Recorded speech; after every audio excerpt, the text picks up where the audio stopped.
Story 1. I finally spoke up in German after months of judgment and disrespect. My husband Peter, 29, and I, 27, have been married for about 3 years. We have one child together, and I was pregnant with our second. I'm Western Canadian while he is from Germany. We lived in Canada for a long time, but because of inflation, moving back to Germany seemed like a better option for us. We bought a nice house in Hannover where Peter is from. The day after our flights to Germany, we all visited Peter's family. This was the second time I have seen them. The first was at our wedding. They greeted us and brought us inside of the house, fussing over my son. We had dinner, and soon we left the house, wanting to settle into our new home. We visited Peter's family often for the next few months, but I had started to realize that they would sometimes speak about me in German. They would make rude comments on my hair and makeup, question my fashion choices, and overall were just very unkind to me. They also said mean things about my pregnant belly, which I was already insecure about. I ended up talking to my husband about this. I told him that I didn't like the way that they were treating me. I said that I hated how my every choice was judged. He told me that he would talk to his family. The next time that we went to his parents' house, there were no more mean comments. For about 3 months, it was like nothing ever happened. I gave birth to a perfect baby girl that we named Lilith. Peter's family was very upset when they heard the name. If you didn't know, Lilith means ghost or of the night. We didn't pick this name because of its meaning, but because it is a name that every girl in my family has had for many years. My middle name is Lilith, along with my mom's, my grandma's, and even my great-grandma's. For a while, I didn't visit my in-laws. I didn't want to hear them talk about how I shouldn't have named my daughter Lilith. But yesterday, we saw them again. It was my mother-in-law's birthday. As soon as we showed up, things started to go badly. Everybody wanted to hold Lilith, which made my mother-in-law upset because people weren't paying attention to her and made me overwhelmed. I didn't want people holding her. I was going through a pretty bad postpartum depression, and it was still pretty early to see people. I let people look at her, but declined when anyone asked to hold her. During dinner, I heard my sister-in-law talking to my mother-in-law in German. I heard her complaining about how she couldn't hold my baby. My sister-in-law even had the audacity to call me, and I quote, a fat, ugly, hokey addict. I turned to my sister-in-law and mother-in-law and told them off in German. I basically said that I have always known what they have said about me, but calling me names was the last straw. I also mentioned how I have known German for almost my whole life. The table instantly blew up. People were yelling at me because apparently this was all my fault. I left with Peter and we haven't talked to them since. An international wedding in the midst of 2021? House hunting in the hometown of your husband, and you did not at least visit the parents once? You speak German, and this never came up in several years? Not during the wedding, not in phone calls, video calls, never. Your husband talked to them and forgot to mention that you can understand them? Sorry, but the story sounds fishy to me. I have a very hard time believing any of this. The premise simply does not make any sense. Story 2. No matter how many times you explain your feelings, people still don't respect your choices. My brother, 30, is married to Haley, 29, and they're expecting a baby together. Last year, I, 17, officially changed my first name from Evelyn to Indy, which was a nickname form of my original middle name. My parents gave in after realizing how serious I was about being Indy and how I was not warming up to or growing into Evelyn. My brother and Haley want an older vintage name for their baby, and Haley asked me about 5 months ago why I disliked Evelyn enough to change the name. At the time, she brought up how popular the name has become and how vintage is back. I told her I didn't like vintage names, and to me it sounded really old-fashioned. I told her the popularity didn't influence my decision. She wanted to know my reason for disliking older names and why I liked something like Indy instead. I didn't mind her asking this first time. She brought it up again a week later, and she asked the same question and pressed more for why. She asked a third and a fourth time. I gave her the same answer and asked her why she kept asking me. I told her my answer wasn't going to change. By the 7th time she asked, she admitted she was worried her baby would hate having an older name and wanted to figure out what she could do to prevent what happened with me happening to her. She also said she'd like me to rethink my name because she thought Evelyn was beautiful and she was sad I had chosen something like Indy over it. I asked her to stop so many times already, and I even asked my brother to stop her. He told me I needed to understand it was the hormones. I can easily say she has asked me this more than 25 times by now. I'm not exaggerating that number either. 2 weeks ago when she brought it up again, she felt like I had made a mistake changing my name and how 30-year-old me wouldn't be so against Evelyn. I told her 30-year-old me can deal with it if that happens. She told me I didn't really have a good reason to like the name, and Indy seemed like the kind of name someone young likes, but not someone older. Then yesterday happened, and I kind of lost my temper.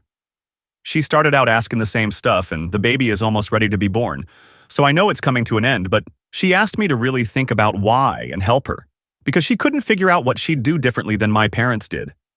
Then she said, they really shouldn't have let me change my name so young. I snapped and I told her to stop asking me the same question because my answer won't change and her comments are not changing my mind because I don't like old-fashioned names. I told her I think they're awful and I'm sick and tired of hearing about how much better they are and having her try to make me find a reason she finds acceptable. I told her just like she hates Indy, I hate Evelyn, and she needs to let it go already. She burst into tears and my brother got so mad at me. My parents were also like, why did I have to speak to her so harshly? If someone continues to question your identity and they don't accept you for who you are, and if they ignore your explanation and request to move on, they are bullies and discriminatory. So, no surprise she burst into tears and is playing the victim now, because that's what entitled bullies do when they are challenged. Oh my God, it's not hormones. She is talking down to you and lecturing you because you're 17. She's saying you don't know what you want and shouldn't be allowed to choose anything for yourself. I'd be so mad. I'd have reamed her out just like you did. And she's only pregnant. I've been pregnant twice and it's not a terminal disease or an excuse to treat others badly. Your brother and mother should both tell to stop already. Story 3. Standing up for yourself means letting others deal with their own actions. I, 27, have been a part of a small friend group, around 8 people total, basically since college. For some background, 2 people from the group, Susan and Greg, are just absolute leeches. Going out for lunch, expect them to order the most expensive on the menu, then feed you some sob story about their finances, and then dump half the bill on you. Last weekend, Dan, one of the people from the group, told me about a casual dinner. I told him how if Susan or Greg were there, I wouldn't be able to come. He tells me that they would be there, but I should just put my opinions aside and come just once. This is kind of where I might be a terrible person. I agreed with him and told him I would be there. I show up and we all get to talking. Everyone began putting in their orders. Most of them spent about $40. There were only about 6 people there. When it gets to Susan and Greg, they both order expensive dishes, around $200. When it was my turn to order, everyone looked at me, but I just pick up the menu and point to the $4 Miller Lite and sent the waiter away. Dan asked why I hadn't ordered anything, and all I said was that I lost my appetite. The other 2 friends got up as well to cancel their orders and just have drinks. After the main courses came out, I saw Susan and Greg picking at their food. The waiter then brings over the check. Greg then grabs the waiter and asks him to split the check 6 ways. I stand up and correct him, saying the check was to be split 3 ways. Greg looks at me confused and asks why, since we always split the bill. I reminded him that 3 of us had not eaten any food, so we would just be paying for our drinks. So basically at the end of the night, Dan, who probably only ate around $50 worth of food, was stuck with a $146.98 check at the end. Yes, I remember the exact number. I swear I saw his jaw drop when he picked that receipt up. I slid a $10 bill towards the check, said goodbye everyone, and walked out. The next morning, I found my phone full of texts from Greg and Susan telling me I was an AH for not ordering any food and forcing them to pay more than they had accounted for. I honestly laughed because the steaks alone were more than what they had paid, but to each their own right. I also got a lot of messages from Dan saying that I could have just not came instead of pulling that stunt and getting him stuck with an outrageous bill. Edit. At this restaurant, the bar is separate, so drinks are on a separate bill if that makes sense. And if anyone is concerned about leaving a tip, I live in Australia. Edit 2. Hey guys, just wanted to clarify some things. 1. 90% of restaurants where I live, they don't do separate checks and might separate the bill for you if you're lucky. By the way, this post is in Australian dollars, so if you want the amounts in US dollars, you have to convert it. 2. Dan could have easily asked Greg and Susan to transfer him the money if he wanted, but he's always been about helping them through their financial hardship, even though they're just using him and keeps dragging me into it. I admit what I did was immature, but I'm tired of being forced to play along. It's his money, and if he wants to spend it on them, that's fine. But I'm not paying for them. 3.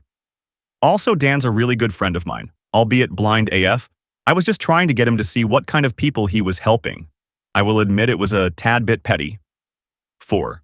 Thank you for the gold. Is it not possible to ask the waiter for separate checks? Everyone gets their own check for what they ordered ahead of time? While some people think this is a little tacky, it's not anywhere near as tacky as ordering a meal that costs 5 times as much as anyone else's and expecting them to cover it. I thought what you did was brilliant. You started by saying you would not attend if the leeches were there.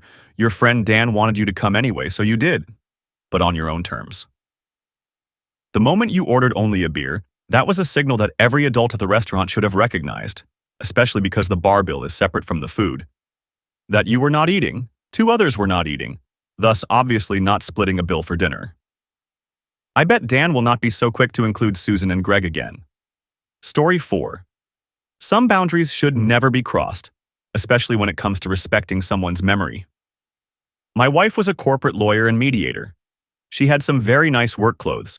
She was diagnosed with ovarian cancer and was gone in 2 years. The last 6 months of her life were hell. My sister Sarah didn't do anything for us during that time.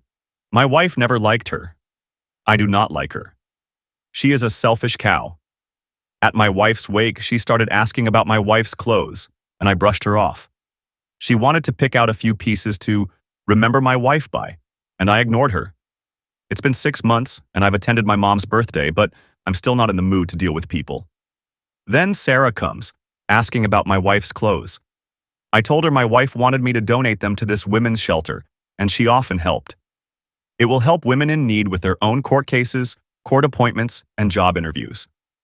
My sister Sarah said my wife was even selfish in death. I asked her what did she mean? And she started going off on how my wife always thought she was better than her, and it's not far that the clothes are going to charity and not to family. I told my sister I would rather see my wife's clothes lit on fire than on her back. My sister started crying, and my mom came over to see what was wrong. My mom told me to be easy on my sister because she was talking about my wife's death hard. The insanity of that coming out of my mom's mouth made me grab my gift and leave. My mom acts like I had to ruin her birthday by being melodramatic, but I cannot believe their emotional blackmail towards me over clothes that they have no right to. Besides the fact that you are following your wife's wishes, your sister is acting like a vulture. And why is your mother worrying about your sister taking your wife's death hard when you were the one who lost their wife? So, no, you are doing nothing wrong. You are still grieving, your sister is treating you like a thrift store, and your mother is completely ignoring your grief because another family member is better at being dramatic. It's your wife. How dare Sarah mention it at the funeral? Entirely selfish and classless and callous to your pain. And then to bring it up again and say, it's to remember your wife by, she doesn't care about your wife and never did. And then to insult your deceased wife by calling her selfish. Your mom is also a problem. Sarah is having a hard time with your wife's death? Really? Not you, the husband? I'm sorry, but your sister and your mom suck. You should reevaluate why they're in your life and if they deserve to be. Story 5. The truth doesn't fit the narrative others create, and that's their problem, not mine. I'm 42, dating Tim, 59, a widower. He's in banking, I'm a bartender. I know what it looks like. His 2 daughters thought the same thing, but he's broke as a joke and I've got a trust fund, so actually no. He's broke because his late wife got cancer. 3 times. He ran up 6 credit cards, second mortgage on the house, cashed out his retirement, everything and anything to get her the treatment she needed, and then to get treatment enough to see both daughters married. His daughters live 6 hours drive away. We drove to them for Christmas last year and the year before. They ignored me, dragged Tim away when he tried to include me, and prevented their husbands from making even small talk with me by talking over me. Year 1. Tim chastised them. They apologized. To him, not me. They blamed the pain of seeing their dad with a woman who wasn't their mum. Year 2, they did it again. This year, I told Tim not again. He could go, I would never ask him not to see his daughters for Christmas, but I'll stay here. Tim didn't love the idea because me going with him means we can share the responsibility of driving when his back starts to bother him. He hates to fly. His 2010 death trap is starting to go anyway, so I leased him a comfy luxury ride. My brother has a dealership. He called the girls, super excited that he'd be able to see them more often without having to worry about his back, who then blew up and accused him of spending their mother's money on a terrible house and car to impress some bimbo bartender and didn't offer them a dime for their weddings. In the ensuing argument, it came out that they assumed there had been a life insurance policy, nor did they have any idea about the credit card debt or the second mortgage that the house was underwater on, or that Tim was looking at foreclosure and bankruptcy until he moved in with me. They did not realize it was my house, that he pays no bills save the water bill, man takes excessive showers, and shared groceries. Now the girls want my number. They are sorry I felt lonely at Christmas.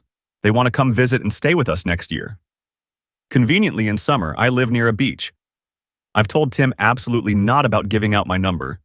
I'm happy to be polite if they come to visit Tim, but we're not going to be friends. If they had talked to me for even 2 seconds, they'd have understood. I am not shy about admitting the only thing I have ever contributed to my blessed financial state is not developing a crippling coke addiction like my cousin Danny did. Tim thinks I'm being too unforgiving. They would have warmed up to me eventually, but knowing how generous I am being with their father has made them warm up quicker. I maintain I don't care about now or later. They had their chance to not be catty brats over incorrect assumptions that I was taking advantage of him.